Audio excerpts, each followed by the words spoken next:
warm evening. I want to remind everybody this is the last meeting of summer hours. Starting the next board meeting, we'll go back to a 6:30 start time, so I want to make sure that everybody knew that. So this time we'll take roll. Tomini. Thunderbird. Here. Gamble. Here. Johnson. Here. Moore. Here. Zimmers. Here. That is 7 present. President's comments.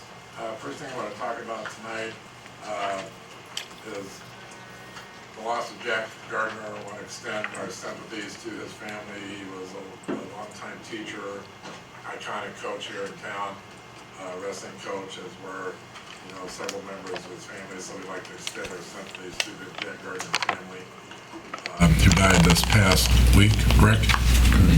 Okay. And also tonight, I want to share another example of our community getting involved with the school district. Last Monday, I went to Share Fest at Feitchen's. Unbelievable. I bet there were 200 people there from churches across town, different organizations. They were painting, they were cleaning, they were building. Just another example how the community steps up to help the school district. It was quite the sight. I have never seen so many people. It was like a beehive. I mean, everybody was moving and everybody was doing something. And I'm assuming, I didn't go back on Tuesday. I think that was the last day, but I'm assuming they finished. Yeah, Wednesday was the last day, and they had a family outing. It was recorded 1,500 volunteers and over 50 community partners. I mean, it was quite the sight. So thank you once again to the community for stepping up and helping us. We asked for help, and the community is there to help us, so that is great. So at this time, any board members have any board salutes? Technically. Okay. Did you read that? I'd I like think to. it's in there. I know several people worked on the Iguodala billboard. I still am looking forward to maybe having him here in town in person so we could do something special. I think everybody hasn't had a chance. I don't know how long the billboard's supposed to be up. For 1 month. So it's It'll be up got until August the 22nd, 23rd. August What's that? 23rd. Okay, well, We do have a replica banner that we made for Lampier High School to have for their gymnasium as well. okay, but in that regard, I think it would be nice if we could get him to come before then. Or I'd if love he to. will come I before do then. hear that he's getting married soon. Yeah, well, so I think understand. he's So once the formalities of all of that are over, maybe he will come sometime. sure. And it would be nice to have a ceremony where we could put that up. And I But we spoke need to personally continue to to watch Mrs. on it. Shanklin too, so she could go and see it as she drove in one day, and then take a picture and let him know. So yeah, Okay, well, I don't know how many people have seen it, so I just awesome. wish we could get the publicity out a little bit more. And I don't know, if we could use that as a banner on our webpage or not, something. Or can we put something on our Facebook page so that people know it's there? I would just have to double check with with the media person on the Warriors team to make sure that we could use it as a banner, because he had to get specific permission from the NBA for us to use it for the billboard. So I would have to get specific information. I mean, we would have to get approval from the NBA to use it for our banner on the main page. But He's a copyrighted guy now. Yeah. All right, well, I would but check Lee with is, Yeah. this is his hometown, so it That's would be right. nice to investigate that. Okay. Mhm. Thank you. I neglected to read this, so I'm going to read it. Public comments on published agenda items will occur during the public comments portion of the meeting. If you're interested in addressing the board, fill out the required public participation at board meetings form and submit it to Ms. Hankins in the front row. Supposed to read that at every meeting. And I also forgot to mention, we have about a month left for physicals and immunizations, and Jason, thanks for the article yesterday and putting all the information in the newspaper, so I think people know, as I said in the article, our number one priority is for kids to go to their provider, but in case they have not, we do have dates set up in the next couple of weeks, the 10th and 11th, registration day at Washington, Jefferson, and Grant, where students can come in and get physicals, immunizations. The 15th at Springfield High, And also Sangamon County Public Health is holding a clinic, and I cannot remember that date. It 3rd of is September. on 3rd of September, and that's 1 to 6:30 p.m. And thanks to Channel 22, also did a nice spot the other day that I did for them, so.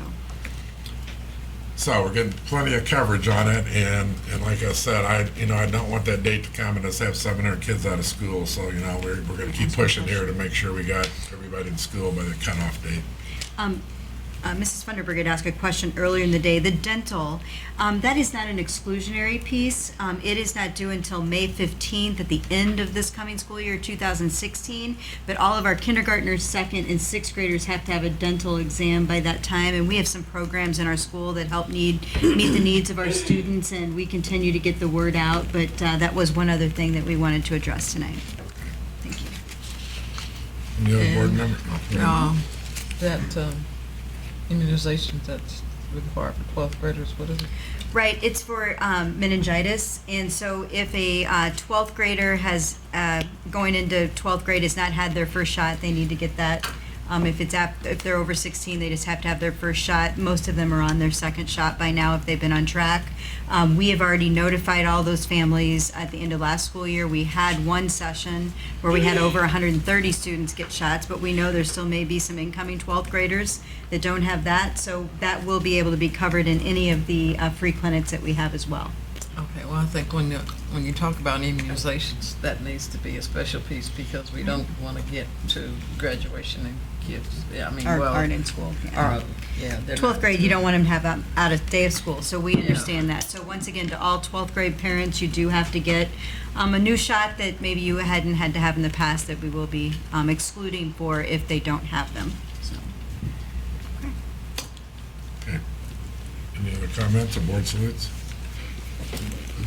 Okay, hearing none, we'll move on to discussion items. 4.1, old business. Any board members have any old business they'd like to discuss? Yeah, I briefly talked to the superintendent, but we're going to have a training for the security personnel. Yes. What day is that going to be held, Mr. Sanders? No, the day before the kids come in, so that's the night. It's the 21st then, because we come in on a Monday, so it's that Yeah, Friday the the Friday 21st. before. It's the second day that all of our Yeah. teachers are back, yes. Okay, so, beyond the scope of just the security personnel, secretaries in the buildings are a lot of times frontline for a lot of stuff that goes on. I wonder, could they be included in that training? I mean, they need to know the information just as well, because to me, they would be required to contact Yeah, we law have- enforcement or something. We're scheduled to meet with the secretaries 18th and 19th of August. So we have a date set aside for the elementaries one day, middle and high the other day. And the plan is to go ahead and provide some professional development for those folks as well, for those children. Okay. Thank you.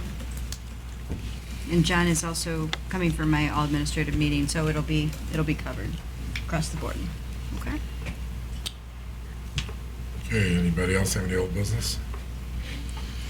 Okay, hearing none, we're going to turn to 4.2, board policies, political activities. We have been talking about this for the last probably, 3 months.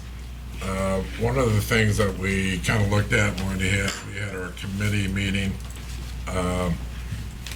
something was presented to us was a document that the Illinois Association of School Boards has put out as far as a policy for politics, political activities. This is one of these things I don't think we want to rush into. I think it's something we need to take our time and do. We already have a policy in place, so it's not like we have got to get this going before school starts because we already have it covered. One of the things we've talked about before, and I'm going to ask again of the superintendent, I think it probably behooves us to bring the high school principals together. At some point, I know they just came back to work last week, but sometime probably this fall, and have a discussion with them about what problems they've run into regarding this. If they run into any problems, maybe they have suggestions on maybe how we could do this. Because ultimately, they're on the front line. They're the folks that are going to have to deal with this initially. When people come to them and want to run ads. So I think before this is just my opinion, before we get too deep into this, we may want to talk to them first and see what concerns they might have around this. So, I mean, I know you've had several memorandums from our board's, attorney on this, and one of the things I just want to remind the board of, and this is what the principals there, they just want to know what to do, and they'll follow either way. They do ask and question the ability to raise funds through political ads for things like basketball programming or sports programming or, advertisements for the Booster Club, things of that nature. But we do want to just say that legally, the board is within its authority to allow for political speech and advertising on school property or within school activity programs. However, if the board takes such action, it will create a public forum, which it will be unable to exercise viewpoint discrimination to keep unpopular political speech out of the forum that it created. So if you're doing that, there's other types of organizations that could advertise that people may be not aligned with, so we need to make sure that you understand what it creates in terms of a public forum if you allow political ads to be in. And that's just something that he's cautioned you to, and I'm just cautioning you again on. And so with the Illinois School Board Association policy, it just says no individual or entity may advertise or promote interest by using names or pictures of the school district. They can't come and stand in front of any of our buildings and things like that in their own ads. And then also material from candidates and political parties or materials related in any way to political campaigns will not be accepted for posting or distribution, except when used as a part of a curriculum that we're utilizing to learn about political information. So that's what is recommended in here. Your decision is based on whether you want to allow that and create a public forum or not allow that and keep it as it is, which is we do not allow that at this time. That would not preclude any citizen, somebody who is a person in an office is still a citizen in our community, to say, Joe Smith is supports Springfield Public Schools. If Joe Smith has an office, if he doesn't put his office on there, he's still allowed to have an ad. It just, you would know who Joe Smith is, but you wouldn't be able to put their political party or their political affiliation or their title in the ad. So these are just the things that you have to read through all this information and decide and be ready to come back and have a discussion about yourselves. so does anybody have any further thoughts or any comments or? The school board association, I read through this, and it's a little cumbersome, and it's kind of hard. I think what we're trying to do is make this readable for administrators and buildings, so there's no cloudy areas. When I read over this, I had to stop a couple times and think, what did I just read? It's very legalese. It is very legalese. It's not real clear. And I think that the last thing that we want is for this information to be unclear to principals. I think it needs to be specific, easy to understand, clear, and so. I think the language as per Illinois State ISB, yeah. that language is pretty clear and hits just about the right note, I think. And as a suggestion, we ought to be referencing that for other things, because as a service, they do that for school districts all over the state. And they have model language for all of that. I would agree with your suggestion, Mr. Zimmers, if you would take this drafted language, the modified version of the IASB policy back to the 3 high school principals and get some feedback. Sure. That would be helpful. And then I don't know if you want to have another policy meeting or just bring it back to the board. How you want to do that? We may want to have another policy meeting just to kind of sift through some of this language and see if we can incorporate it into whatever we have at this time. Okay, be happy to do so. Okay. Julie got that so that we can put that on calendar. Right now, in any program that's being put together, they can take an ad, but they can't put their office. Right. Right. So all the high school football, soccer, whatever, is getting ready to start their ad booklets. They can have it, but they can't say. This can't put their office, because right now I think what we've kind of agreed to do here, I think is go with the policy we have until we figure out something else. We really don't need to be in a big rush to do this, because right now there aren't any elections going on, so it's not like it's something that we really have to hop on and be concerned about immediately, I don't think. So I would say let's try to set a policy meeting after we talk to principals, kind of get their thoughts, and maybe clean up some of this language so it's a little more readable. That's acceptable to everybody. All righty. Does anybody else have any other new business? Okay, hearing none, we'll move on to presentations to the board. We don't have any presentations tonight, so we'll move on to business reports. Mr. Basco? President Zimmer, members of the board, in your packet is a summary of revenue and expenditures for the month of July 2015 for the education and the operations and maintenance funds. As of July, all state payments are up to date. In the ed fund for the month, revenues were $4 million and expenditures were $2.48 million, with revenues exceeding expenditures by $1.52 million. In the operations and maintenance fund, revenues were $829,000, expenditures were $750,500, and revenues exceeded expenditures by $78,500. Does anyone have any questions?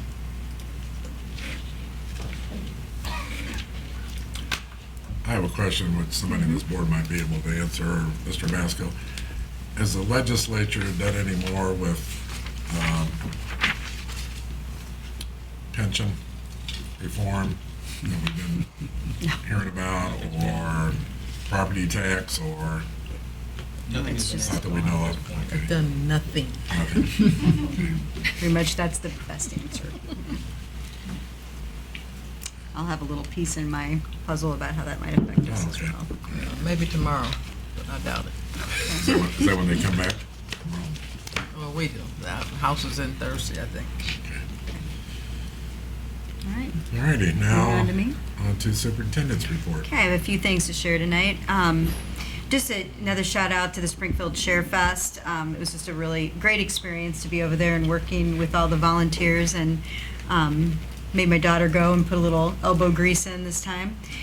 Also, shout out and thank you to Calvary Missionary Baptist Church in Poplar Place and the Springfield Urban League over at Brandon, the Brandon site, for partnering with us this summer to really make our Read 5 and Beyond and get some books in the hands. And Nalo, thank you for scheduling all the volunteers and doing all of that. We have 2 more reading dates coming up, and we're going to be at Poplar Place for those at 11:15 on Wednesday, and then next Wednesday as well, the 12th, will be our last day. But thank you to Deb Thomas and the reading coaches for all of the work that they did to read with students and their dedication. And we were able to read for a total of 500 minutes with students this summer, and get books in their hands too, so that they could go home and continue to read them over and over again, and read them to their friends and siblings as well. And also a shout out to Contact Ministries. They hosted a Ready for Success event. 226 of our families and students received school supplies that were really specific for their child's school that they were attending. So if there were uniforms involved, shoes, anything that they needed specific on their school supply list. So it wasn't just in general, here's a generic set of things. It's exactly what they needed for their grade level in their school that they were attending. So we really appreciate their work as well. One of the things that we were just talking about with the legislature, the Illinois Community College Board is actually who approves the grant for our Lawrence Adult Education programs. And right now, that grant has been submitted, asked for level funding, of course, to run our programs as they always have been. Mrs. Lee, the principal at Lawrence, is wonderful about keeping in contact with the ICCB board and really keeping her windows and doors open to hear about the funding. But right now, what she's hearing is that they cannot tell us what the state of our grant is because of the funding debacle, I guess you should say, downtown.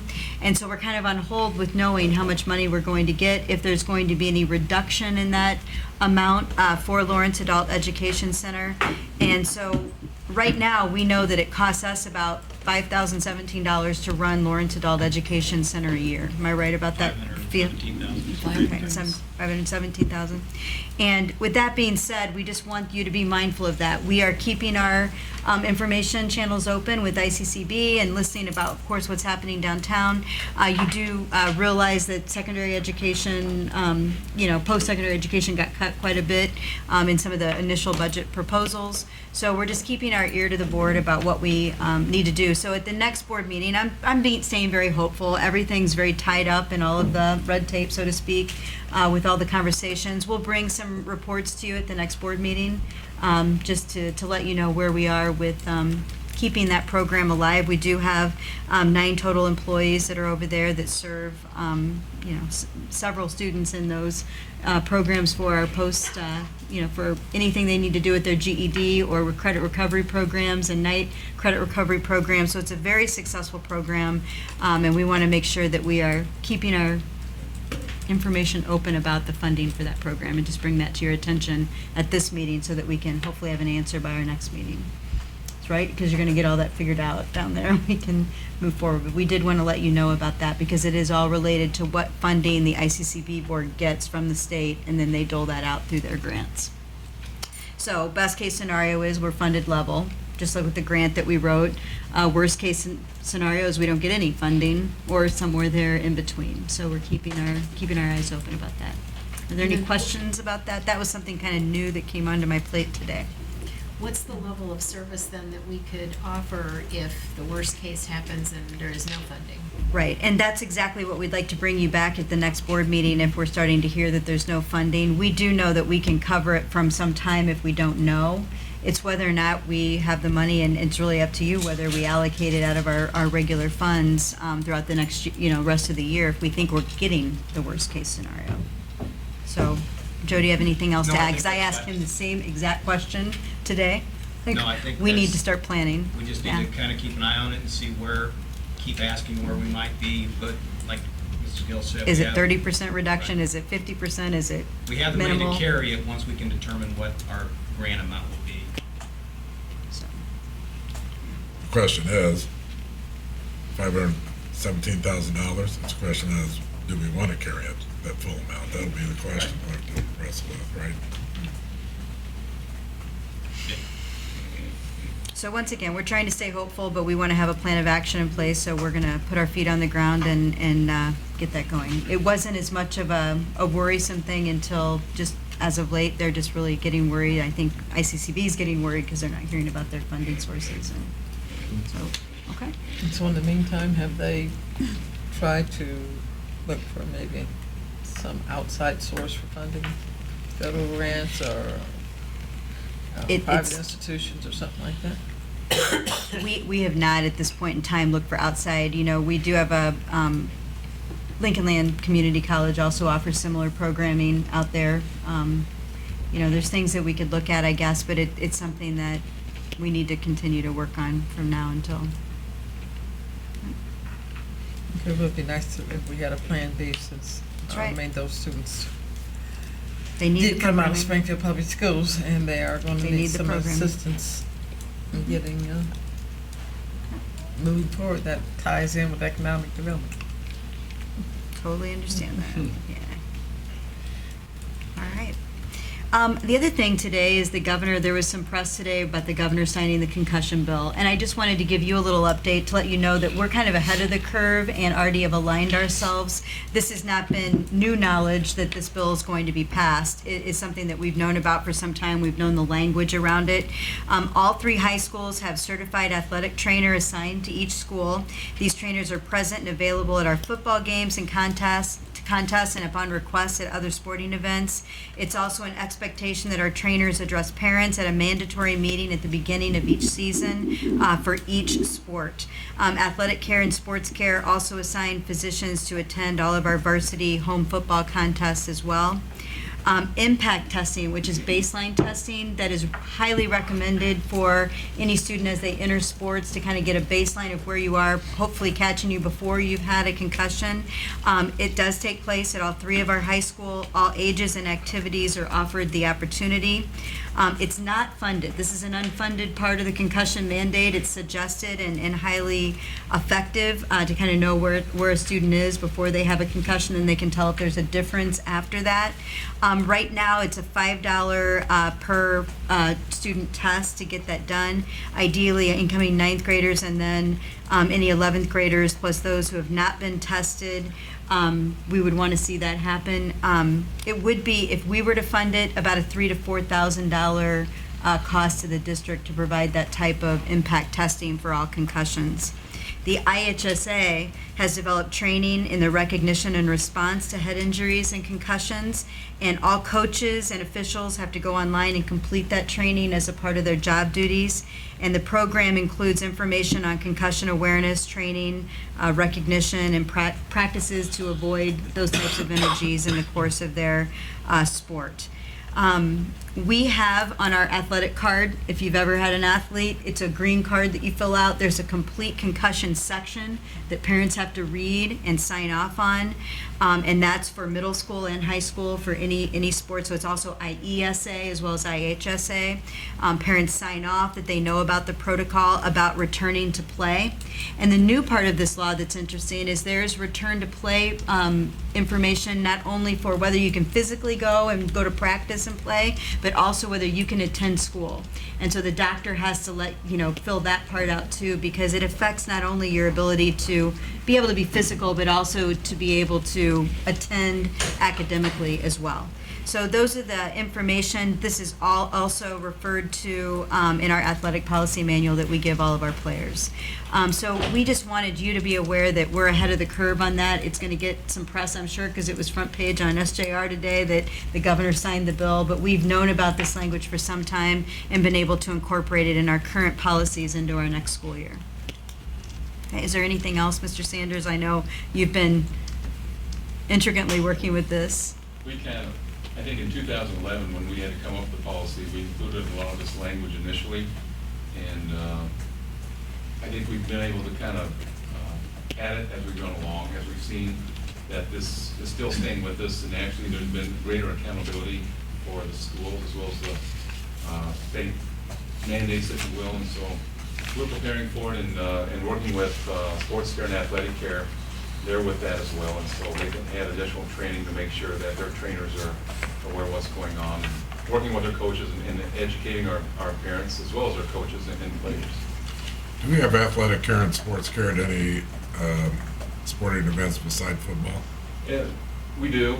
Just depends on the season and the nature of the sport as well. And for the most part, each organization assigns a specific trainer to serve a school at no cost to us, and so that's a very, very nice benefit to have. And so year-round, they're with somebody, usually, like in the wintertime, they're in the building, so that way they can check on wrestling, girls, boys basketball. And then the spring's a little more challenging because we have a lot of our teams out and about, but they're able to travel from site to site, from practice facility to another practice facility. Also, they have days where they check on athletic injuries 1 day a week to check on the progression of that. So it's a really nice program. And as a part of our updates that we did earlier this last school year with our board policy, we added the concussion policies in our board policy, so we already have those in place. That's about academic return to play as well as physical return to play. All right. Anything else for the good of the cause? Kind of covers my board reports tonight. I just want to give you a couple updates those were kind of hot off the press updates today. Okay, we'll move on to 8.1, approval of consent action items. Mrs. Gill. President Zimmer, members of the board, I recommend approval of the consent action items 8.2 through 8.8 as described in the corresponding resolutions. We have a motion? So moved. Second? Second. Okay. Any discussion or comments?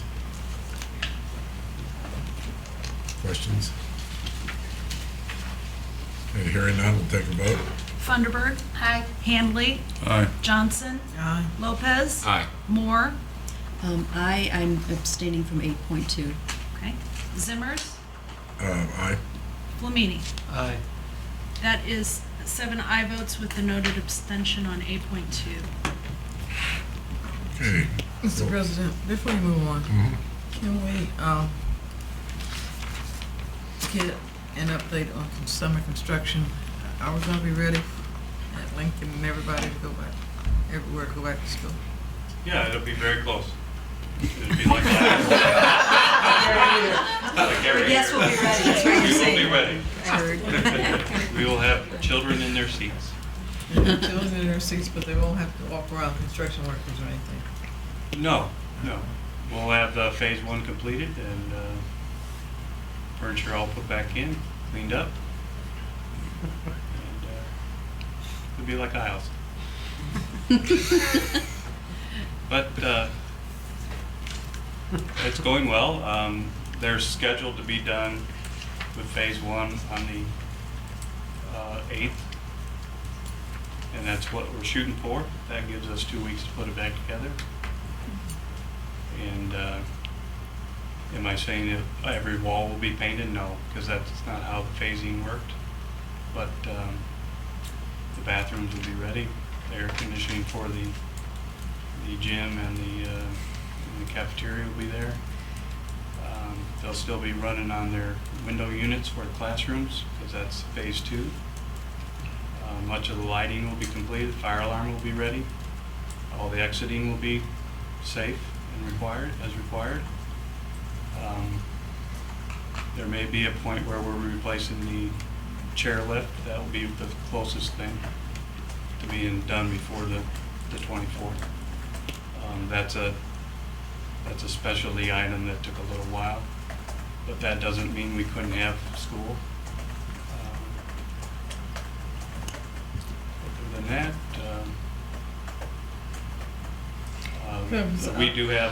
we did have delays for the roofing project at Fairview because of the weather everybody experienced in June. But that's going to be very close too. There may be a little bit of work on the what I call boiler room side, not the student side of the building, or metal soffit work and gutter work. It can be done safely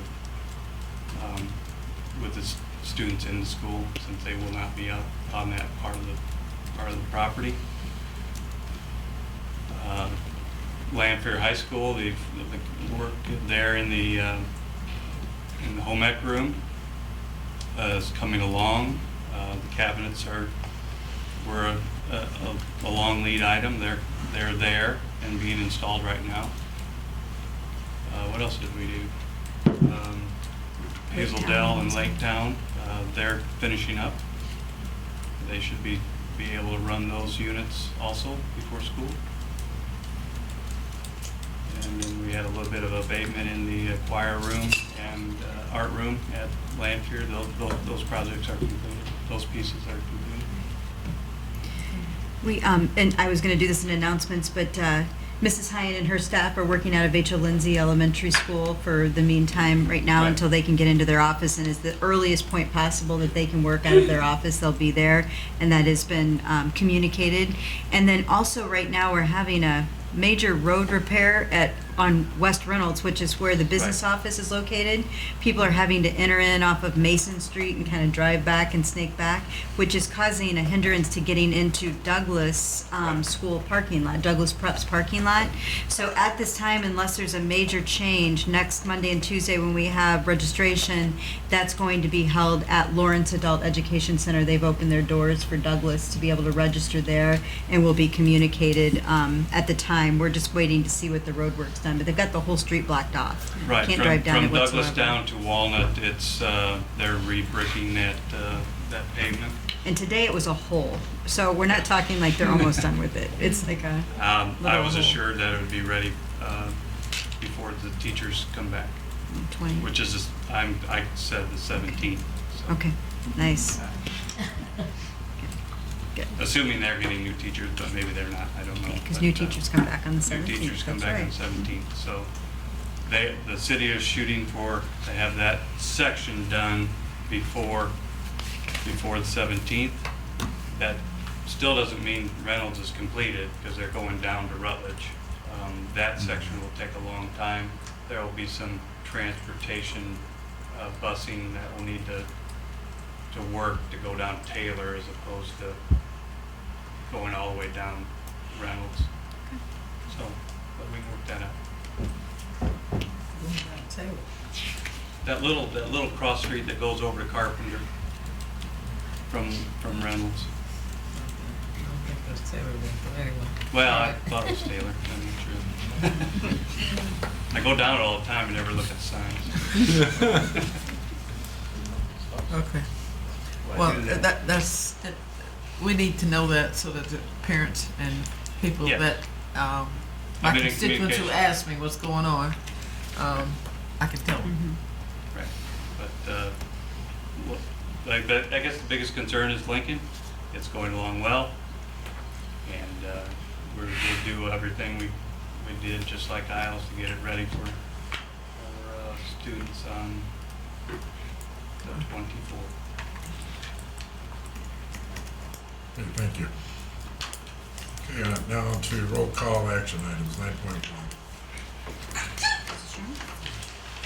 President Zimmers and members of the board, the superintendent recommends adoption of the personnel recommendations with the following changes. Page 1, letter A, classified resignation. Item 8, resignation date should be August 5th, 2015. Page 2, letter B, certified new hire.